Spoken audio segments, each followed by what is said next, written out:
Hello again. Now, all international tourists will soon be welcomed back to South Africa. The Tourism Business Council of SA is pleased with the President's announcement that travel restrictions will be lifted. It had been lobbying for government to reopen the country's borders. We are quite excited to start working again with our international market. We should remember this market contributes around 120 billion rand into South African tourism economy. And it is very important that we preserve this market, and it's very important that we give certainty to this market. And what has happened tonight is that the President has given certainty to those travelers abroad that South Africa is open for tourism business, and they should be able to come here, provided they come here with a COVID negative and follow the protocols that we have on the ground.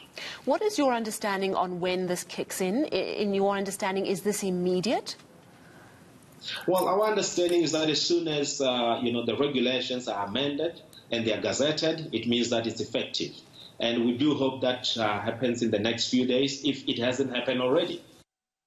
Well, borders are reopening for travellers around the world, but international travel is expected to be hard hit by the COVID-19 pandemic. Let's chat more about what's been happening and who's doing what to fix it. Caroline Bremner joins us now. She's the head of travel and tourism research at Euromonitor International in Edinburgh, Scotland. Caroline, good morning and thanks so much for your time. So paint the picture for us. I mean, we have the general idea of exactly how tourism must have been affected or is being affected worldwide over the past couple of months or the better part of this year.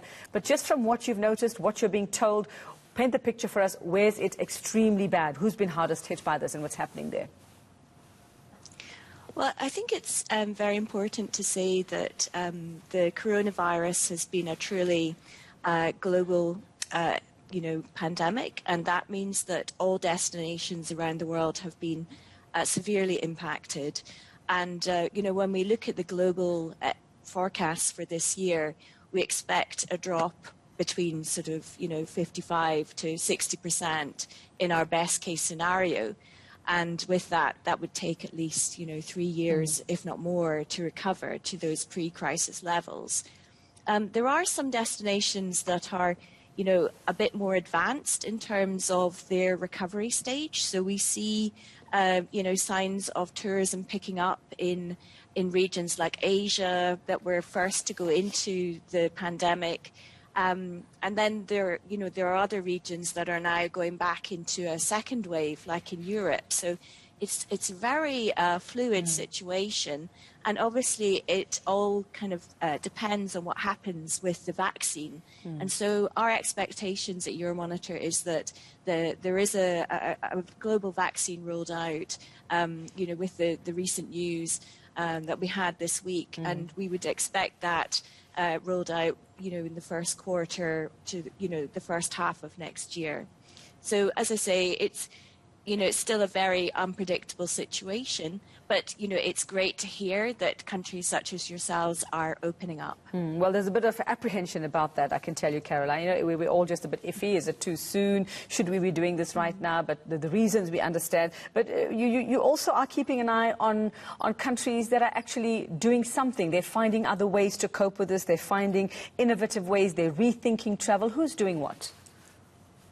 Yes, so we've just launched a brand new report on how the travel industry has embraced innovation. And it's been really fascinating to see the various types of innovation that tourism brands and, travel brands and destinations are using. Some of the key pillars are digitalization. So, during the height of the pandemic, for example, in sub-Saharan Africa, we saw virtual reality experiences, so, virtual safaris and, engaging with consumers in that way. Equally, we see a diversification of revenues, looking at, for example, the domestic market, the hyper-local market. And I know that's been very successful as well in South Africa. And there is also this major drive for sustainability and to act with a greater sense of purpose. And I think that's one thing that we've seen from the pandemic is this, the importance of the social pillar of sustainability. So putting people at the heart of, the recovery, making sure that communities feel that they are, as you say, comfortable with the next steps about the opening up and how we're sort of moving out of this crisis. Well, you also have noticed, Caroline, that you say Asia-Pacific recovery is expected to happen within 3 years and quicker than areas like Western Europe. Why is that? Well, I would say that, Asia-Pacific, if you think about the past decade, it's had such a dynamic sort of growth, and it's very much driven by those key emerging economies of China and India. But across the whole of Southeast Asia as well, we see the rise of the middle class. And of course, COVID-19 has impacted incomes. We see that consumers are going to rein in spending in the short to mid-term, but there is a sense that it will recover and it won't be a permanent shift, particularly in regions such as Africa, Middle East and Asia Pacific. So there are those sort of fundamental economic and social drivers that will help support that fast recovery, particularly in Asia Pacific. And equally, they're very sort of mobile first, mobile only, if you like. So a very strong presence or, digital presence, and that helps accelerate recovery, particularly as consumers now want and expect touchless, seamless experiences when they're traveling to maximize the actual experience of being on holiday or, traveling. All right, very interesting. Thanks very much for that. That's Euromonitor International's Caroline Bremner just telling us a quick idea there of how countries are dealing with this. We here, of course, have opted to open our borders once again, waiting for, for that to actually happen and see how it goes. It'll be trial and error, I suppose.